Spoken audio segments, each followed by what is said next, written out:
Back again another blog. আজকে আমরা একটা নতুন ব্লগ নিয়ে চলে এসেছি, যেটা হচ্ছে আমরা এখন যাচ্ছি সুভাষগঞ্জে। তো এই হচ্ছে আমার ফ্রেন্ড অসিত। Hi guys. এই কিন্তু আমাদের খাওয়াবে আজকে। আজকে আমাদের ট্রিট দিবে, তো বলছে আজকে দেশি মুরগা খাওয়াবে। তো সেই জন্য আজকে আমরা যাচ্ছি সুভাষগঞ্জে আমরা এখন গিয়ে একটা দেশি চিকেন কিন্তু কিনবো 1 কেজির মতো, আর উইথ বাসমতি রাইস, যেটা যেই ভালো রাইস যেটা রয়েছে সেটাই কিন্তু আমরা আজকে কিন্তু খাবো। তো দেখতে থাকো আজকে আমাদের এই ব্লগ।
তো গাইস দেখতে পাচ্ছ আমরা কিন্তু এখন চলে আসছি একটা মুরগির দোকানে, যে জায়গায় কিন্তু আমরা এখন মুরগি কিনবো। আর মুরগির দাম কিন্তু তোমরা জানো, যেটা 500 টাকা কেজি সব জায়গায় দেশি মুরগা। তো এই জায়গায় কিন্তু 520 টাকা করে নিচ্ছে। আমি জানি না কেন নিচ্ছে, কারণ দোকানদারের সাথে একটু বচসা হয়ে গেছে। কারণ পাশে যে দোকানটি রয়েছে সেই দোকানে কিন্তু 500 টাকা কেজি আর মানে কেটে 800 টাকা কেজি। তো দোকানদারের সাথে একটু বচসা হয়ে গেছে। যাই হোক, তারপরে আমরা কিন্তু 520 টাকা দিয়ে কিন্তু সেই যে দেশি মুরগি রয়েছে সেই দেশি মুরগি কিন্তু আমরা কিনে নিই। আমাদের মুরগির যেটা ওজন হয়েছিল 1 কেজি 622 গ্রাম, ঠিক আছে। তিনি গ্রামেরও কিন্তু আমাদের কিন্তু টাকা নিয়েছে।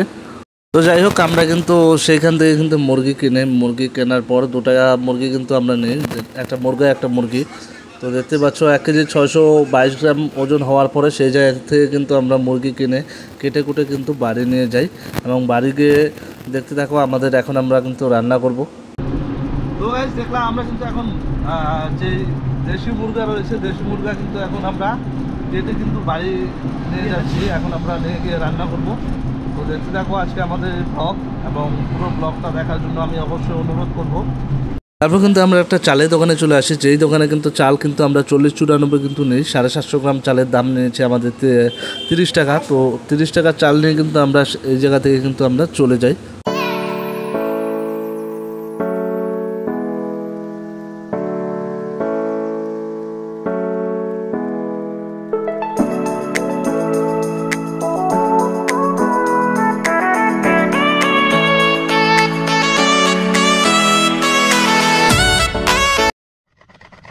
গাইস দেখতে পাচ্ছ আমাদের কাছে কিন্তু কোনো মাচিস কিচ্ছু নেই।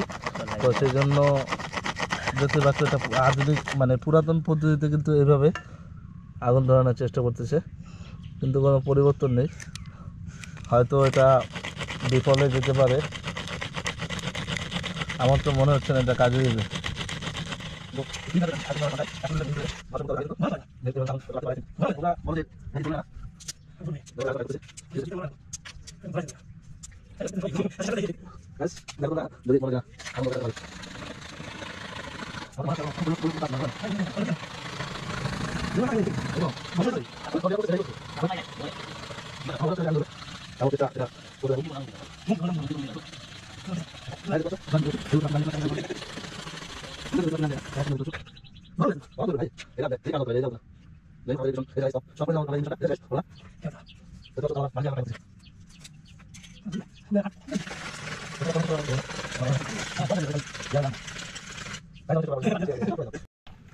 তো গাইস আমাদের মাংস কিন্তু ধোয়া রেডি, তখন এটাকে আমরা রান্না করবো এখন। তো দেখতে পাচ্ছ এটা কিন্তু আমাদের চিকেন। এখন আমরা সমস্ত মশলা এই জায়গা দিয়ে তো দেখতে পাচ্ছ আমরা কিন্তু এই জায়গায় সমস্ত মশলা কিন্তু এক জায়গায় দিয়ে এলাম। দেখতে পাচ্ছ আমরা কী দিলাম, এখানে কিন্তু মগজ দিয়েছিলাম আমরা, এবং রসুন, আদা, পেঁয়াজ বাটা, তারপরে লঙ্কা বাটা, হলুদ, তেল, এই সমস্ত কিছু কিন্তু এক জায়গায় দিয়ে কিন্তু আমরা এটাকে ম্যারিনেট করে নেব। তো দেখতে পাচ্ছ আবার হালকা একটু জল দিয়ে এলাম, কারণ আমাদের তেমন কিছু নেই। তো হাতটা ওই জায়গায় একটু ধুয়ে নিলাম, হাতে যে মশলাগুলো রয়েছে সেই মশলাগুলো কিন্তু আমি এই জায়গায় দিয়ে এলাম। তো দেখতে পাচ্ছ এবার আমরা এটাকে রান্না শুরু করব, উনুনে বসাই দেব। তো উনুনে বসানোর পর আমরা এটাকে কিন্তু এখন রান্না করা শুরু করব।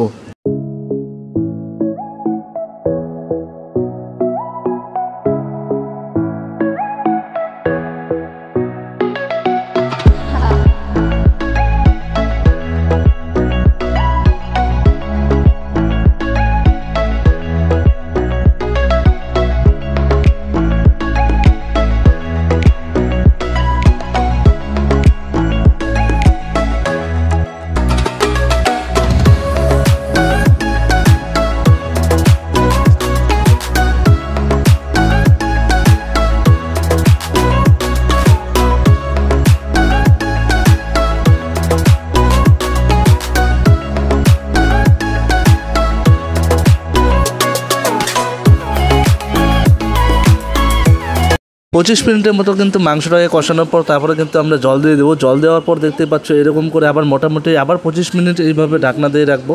তো ঢাকনা দেওয়ার পর দেখতে পাচ্ছ আমাদের মাংস কিন্তু তৈরি হয়ে গেছে। তো এবার এটাকে আমরা সার্ভ করবো, সার্ভ করে কিন্তু এটাকে আমরা খেয়ে কিন্তু টেস্ট করবো, ঠিক আছে। তো এই ছিল ভিডিও আজকের। Thanks for watching. ভিডিওটি ভালো লাগলে অবশ্যই চ্যানেলটিকে সাবস্ক্রাইব করে পাশে থাকুন। Thank you.